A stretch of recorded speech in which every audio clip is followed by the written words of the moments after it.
Internet अच्छा internet छा आहे? इंटरनेट असां दुनिया सां ही जेको वीडियो ठहे पई या असां फ़ोन ते कनेक्ट आहियूं या असां दुनिया सां कनेक्ट आहियूं, जॾहिं असां सभु मिली करे जुड़ंदा आहियूं लैपटॉप जे थ्रू, मोबाइल जे थ्रू, व्हाट्सअप जे थ्रू, इनखे चइबो आहे इंटरनेट।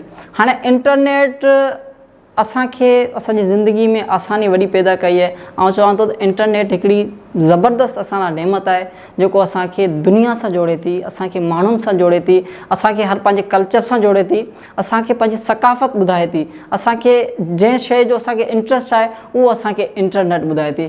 इंटरनेट जो एॾो वॾो सम्झो त वञा लॉड बि कोन आहे। जेकॾहिं तव्हां इंटरनेट सां जुड़णु चाहियो था त तव्हां स्मार्टफोन वठो। स्मार्टफोन वठण खां पोइ तव्हांजी ज़िंदगी में घणो चेंज ईंदो। तव्हां यूट्यूब ते ईंदा, फेसबुक ते ईंदा, इंस्टाग्राम ते ईंदा, तव्हांखे शयूं सम्झणु अची वेंदो। जॾहिं तव्हांखे शयूं सम्झणु अची वेंदियूं त तव्हां पंहिंजी ज़िंदगी में तमामु घणी तब्दीली आंदा। त तव्हांखे आउं रिक्वेस्ट कंदुसि त महिरबानी करे इंटरनेट जो यूज़ कयो।